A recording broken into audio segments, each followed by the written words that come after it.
ರೇಣುಕಾಸ್ವಾಮಿ ಕೊಲೆ ಪ್ರಕರಣದಲ್ಲಿ ಏಟು ಆರೋಪಿ ಆಗಿರುವಂತಹ ದರ್ಶನ್ ಅವರಿಗೆಂದು ಬೆಂಗಳೂರಿನ 57ನೇ CCH ಕೋರ್ಟು ಬಿಗ್ ರಿಲೀಫನ್ನೇ ನೀಡಿದೆ ಅಂತಲೇ ಹೇಳ್ಬೋದು. ಯಾಕಂತಂದರೆ ಇಂದು 2 ಅರ್ಜಿಗಳ ಪರಿಶೀಲನೆ ಇತ್ತು.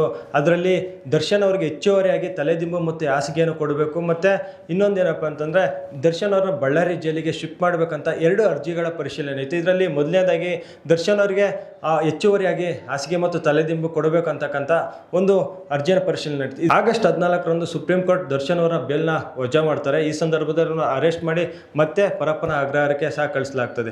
ಈ ಸಂದರ್ಭದಲ್ಲಿ ದರ್ಶನ್ ಅವರ 14ನೇ ತಾರೀಕಿನ ಇಲ್ಲಿವರೆಗೂ ಸಹ ಇನ್ನು ಮಲಗೋದಕ್ಕೆ ಇರ್ಬೋದು ಮತ್ತು ನಿದ್ದೆ ಮಾಡೋದಕ್ಕೆ ಯಾವುದೇ ರೀತಿ ಇದಂಥ ಒಂದು ಸೂಕ್ತವಾದಂಥ ಒಂದು ಹಾಸಿಗೆ ಮತ್ತು ತಲೆದಿಂಬನ್ನು ಸಹ ಕೊಟ್ಟಿರೋದಿಲ್ಲ. ಹಾಗಾಗಿ ಅವರು ಹೆಚ್ಚುವರಿಯಾಗಿ ನನಗೆ ತಲೆದಿಂಬು ಮತ್ತು ಹಾಸಿಗೆ ಬೇಕು ಅಂತೇಳಿ ಅವರು ಒಂದು ಬೇಡಿಕೆಯನ್ನು ಇಟ್ಟು ಮನವಿಯನ್ನು ಸಲ್ಲಿಸಿರ್ತಾರೆ. ಈ ಮನವಿಗೆ ಹಿಂದೆನೂ ಸಹ ಯಾವುದೇ ರೀತಿ ಪ್ರತಿಕ್ರಿಯೆ ಸಹ ಸಿಕ್ಕಿರೋದಿಲ್ಲ. ಆದರೆ ಈಗ 57ನೇ CCH ಕೋರ್ಟ್ ಈಗ ಅವರಿಗೆ ಹೆಚ್ಚುವರಿಯಾಗಿ ಅಂದರೆ ಜೈಲಿನ ಕೈಪಿಡಿ ಅನುಸರಿಸಬೇಕು, ಈ ಒಂದು ಅನುಸಾರವಾಗಿ ಅವರಿಗೆ ಹೆಚ್ಚುವರಿಯಾಗಿ ಒಂದು ಹಾಸಿಗೆ ಮತ್ತು ತಲೆದಿಂಬನ್ನು ಕೊಡಬೇಕಂತಲೇ ಹೇಳಿ ಈಗ ಹೇಳಿರ್ತಕ್ಕಂಥ ಅದ್ರ ಜೊತೆಯಲ್ಲಿ ದರ್ಶನ್ ಅವ್ರನ್ನ ಬಳ್ಳಾರಿ ಜೈಲಿಗೆ ಶಿಫ್ಟ್ ಮಾಡ್ಬೇಕಂತೇಳಿ ಒಂದು ಅರ್ಜಿಯನ್ನು ಸಹ ಇತ್ತು. ಆ ಒಂದು ಅರ್ಜಿ ಸಹ ಈಗ ರಿಜೆಕ್ಟ್ ಆಗಿರ್ತಕ್ಕಂಥ. ಯಾಕಂತಂದರೆ ದರ್ಶನ್ ಅವ್ರನ್ನ ಬಳ್ಳಾರಿ ಜೈಲಿಗೆ ಶಿಫ್ಟ್ ಮಾಡೋದಕ್ಕೆ ಯಾವುದೇ ರೀತಿಯಾದಂಥ ಕಾರಣಗಳಿಲ್ಲ. ಹಾಗಾಗಿ ದರ್ಶನ್ ಅವ್ರನ್ನ ಪರಪ್ಪನ ಅಗ್ರಹಾರದಲ್ಲಿ ಇರಲಿ ಅಂತೇಳಿ ಈಗ ದರ್ಶನ್ ಅವರು ಬೆಂಗಳೂರಲ್ಲಿ ಇರೋದಕ್ಕೆ ಕೋರ್ಟ್ ಸಹ ಆದೇಶ ಕೊಟ್ಟಿರ್ತಕ್ಕಂಥದ್ದು. ಯಾಕಂತಂದರೆ ಈ ಹಿಂದೆ ದರ್ಶನ್ ಅವರು ಪರಪ್ಪನ ಅಗ್ರಹಾರದಲ್ಲಿದ್ದಂಥ ಸಂದರ್ಭದಲ್ಲಿ ಒಂದು ಸಿಗರೇಟ್ ಹೊಡಿತಾ ಇರ್ತಕ್ಕಂಥದ್ದು ಇರ್ಬೋದು, ಮತ್ತು ಕಾಲ ಮೇಲೆ ಕಾಲು ಹಾಕ್ಕೊಂಡು ಇರ್ತಕ್ಕಂಥ ಫೋಟೋಸ್ ಇರ್ಬೋದು, ಮತ್ತು ವಿಡಿಯೋ ಕಾಲ್ ಮಾಡಿರ್ತಕ್ಕಂಥ ಒಂದು ವಿಡಿಯೋ ಎಲ್ಲನೂ ಸಹ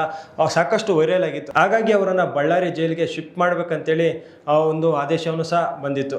ಈ ಹಿಂದೆ ಏನು ಒಂದಷ್ಟು ವೈಫಲ್ಯಗಳು ಸಹ ಪೊಲೀಸರ ವೈಫಲ್ಯ ಮತ್ತು ಜೈಲಾಧಿಕಾರಿಗಳ ವೈಫಲ್ಯ ಸಹ ಕಂಡು ಬಂದಿತ್ತು. ಹಾಗಾಗಿ ಅವರು ರಾಜ್ಯ ಆತಿಥ್ಯವನ್ನು ಸ್ವೀಕಾರ ಮಾಡಿದರು. ಆದರೆ ಈಗ ಯಾವುದೇ ರೀತಿಯಾಗಿ ಸಹ, ಯಾಕಂದರೆ ಈಗಿನ ಜೈಲಾಧಿಕಾರಿಗಳಾಗಿರ್ತಕ್ಕಂಥವರು ದಯಾನಂದ್ ಆಗಿರೋದ್ರಿಂದ ದರ್ಶನ್ ಅವರನ್ನು ಸಹ ಎಲ್ಲ ಕೈದಿಗಳನ್ನು ಹೇಗೆ ನೋಡ್ತೀರಾ ಇವರನ್ನು ಸಹ ಅದೇ ರೀತಿ ನೋಡಿ ಅಂತ ಹೇಳಿರೋದ್ರಿಂದ ಯಾವುದೇ ರೀತಿಯ ರಾಜ ಆತಿಥ್ಯ ಸಹ ಅವರಿಗೆ ಸಿಗ್ತಾ ಇಲ್ಲ. ಹಾಗಾಗಿ ದರ್ಶನ್ ಅವರು ಈಗ ಒಳಗಡೆನೇ ಇರ್ತಕ್ಕಂಥದ್ದು. ಇದ್ರ ಜೊತೆಯಲ್ಲಿ ಈ ಒಂದು ಅರ್ಜಿ ವಿಚಾರಣೆ ಸಂದರ್ಭದಲ್ಲಿ ದರ್ಶನ್ ಅವ್ರಿಗೂ ಸಹ ಒಂದು ಮನವಿ ಏನು ಮಾಡ್ತಾರೆ ಅಂದರೆ ವಿಡಿಯೋ ಕಾನ್ಫರೆನ್ಸಲ್ಲಿ ಇವ್ರಿಗೆ ಕೋರ್ಟ್ಗೆ ಹಾಜರಾಗಿರ್ತಾರೆ. ಈ ಸಂದರ್ಭದಲ್ಲಿ ಆ ಕೋರ್ಟಲ್ಲಿ ದರ್ಶನ್ ಅವ್ರು ಮಾತಾಡೋದಕ್ಕೆ ಒಂದು ಅವಕಾಶ ಕೇಳ್ತಾರೆ.